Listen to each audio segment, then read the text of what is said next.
Well, good evening. We begin tonight with a Buckeye man accused of stealing hundreds of thousands of dollars worth of equipment from cell phone towers all across the state. Thanks for joining us tonight. I'm Mark Curtis. And I'm Kadiba Devine. Police say that the man was then selling the equipment online. 12 News journalist Gabriela Becerra is live with the new details on the operation. Gabby? Well, Mark Kribe, we've learned this suspect is a former contractor who has experience working on cell phone towers just like this one behind me. Police officials tell me he was allegedly able to break in, steal those high-dollar items from cell towers across the state, all while managing to remain undetected for months.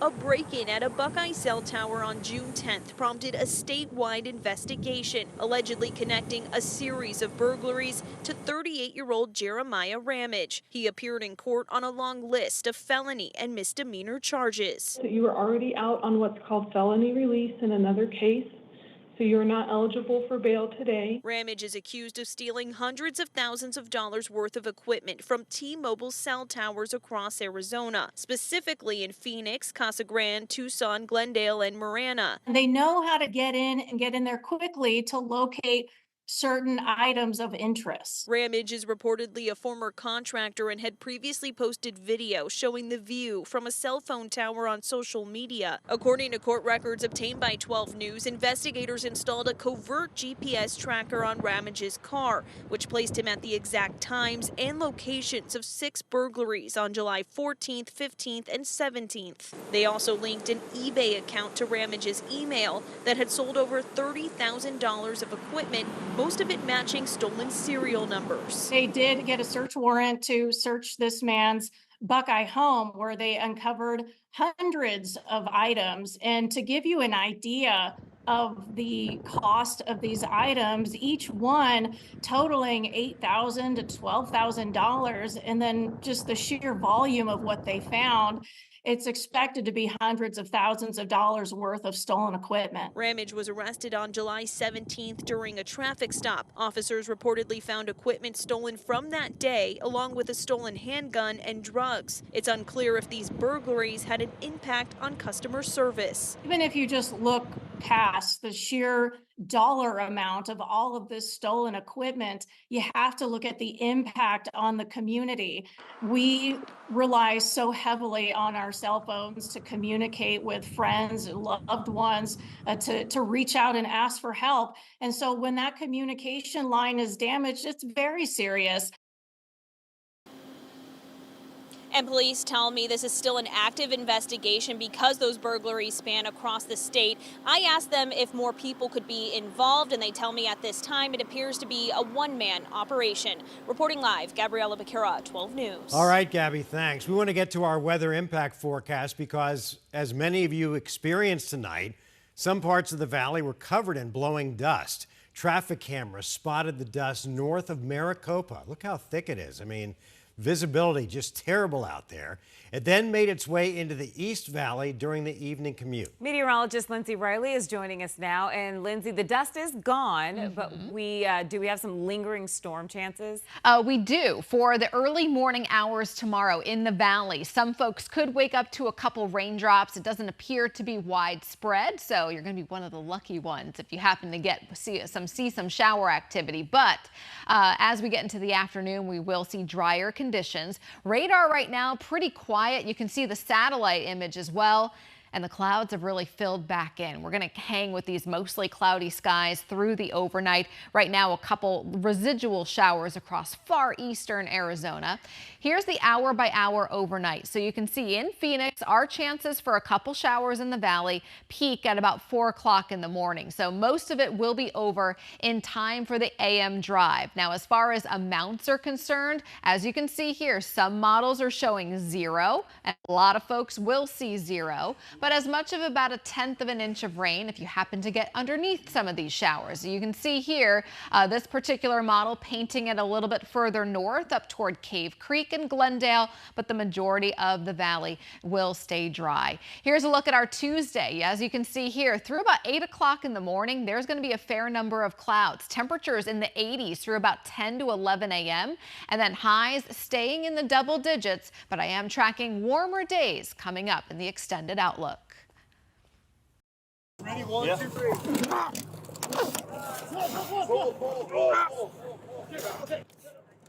An incredible effort. This dramatic video shows first responders lifting a car to free a motorcyclist who was pinned underneath. It happened back in June near 7th Street in Bell. The first firefighters arrived quickly, but they didn't have a jack.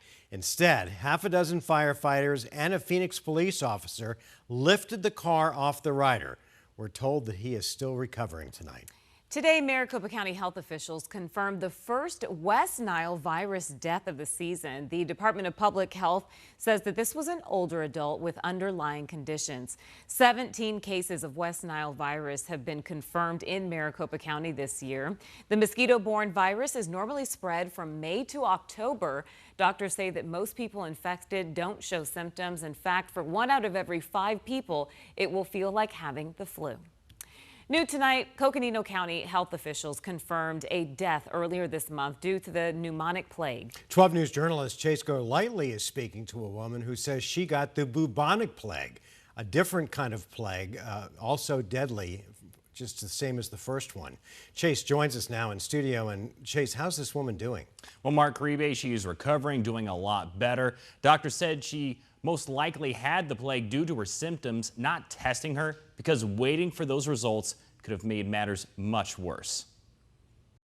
It's a disease you read about in history books or horror stories. But now Rachel Morales says she has it. They diagnosed me with the bubonic plague. Morales and her family were visiting Flagstaff, camping for a week in the Hart Prairie Loop Trail. When she got back to Phoenix, I had extreme fatigue, a headache, low-grade fever, and an enlarged lymph node in my left armpit about the size of a marble. All symptoms of the bubonic plague. She also noticed several bug bites on her body. The bite marks I had was an indication that it could have been from a flea or a tick. Which is how people can contract the plague. Concerned about how she felt, and after learning someone had died in Flagstaff from pneumonic plague a few days earlier, Morales, who is also a paramedic, decided to go to a Phoenix hospital just a day after those symptoms started. So it was kind of already on our radar, and we had already looked up the signs and symptoms to be on the lookout. She wasn't officially tested because it wouldn't be covered by insurance, and it would take 72 hours to get results.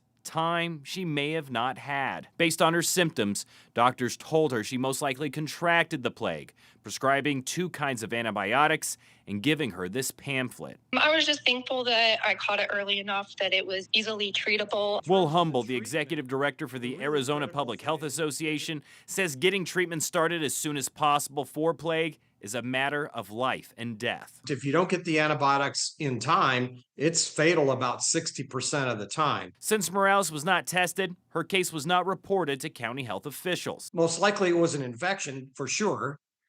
Whether it was the plague, I think it's unlikely. Still, Humble believes Rachel and doctors did the right thing by giving her treatment immediately. Chase Golightly, 12 News. All right, Chase, thanks.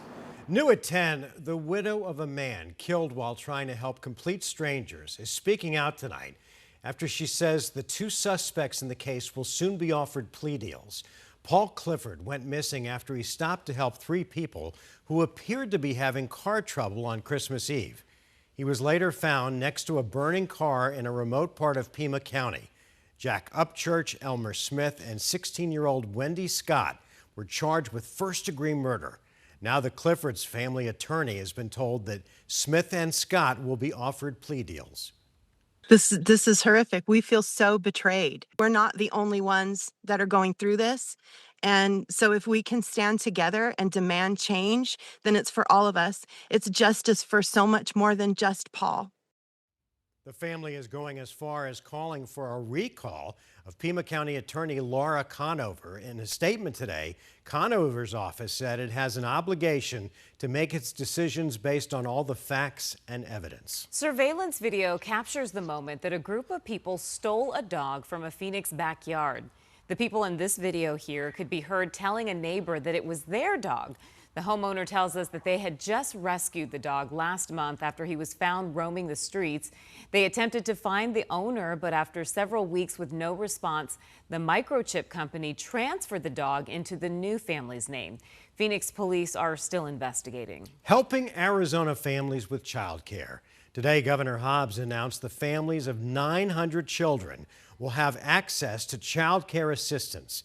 This is part of the state budget that sets aside $125 million for child care. The governor says the families of those impacted have now been notified that they'll be taken off the wait list for child care assistance. Keeping you in the loop on all things happening in the West Valley, a warning tonight for folks living near Luke Air Force Base. Airmen will be training with live explosives between 9 p.m. and 2 a.m. starting tonight through Wednesday. The base says you might hear a live explosion each evening. The training will help airmen that are part of the explosive disposal team. A Peoria man is opening up about falling victim to a sophisticated scam. In just a matter of hours, he withdrew his life savings and deposited it into a stranger's account. It started when he got a text message from what he thought was Bank of America alerting him to a suspicious charge. He was then told that a bank employee was suspected of trying to steal his account information and that he needed to quickly empty his accounts.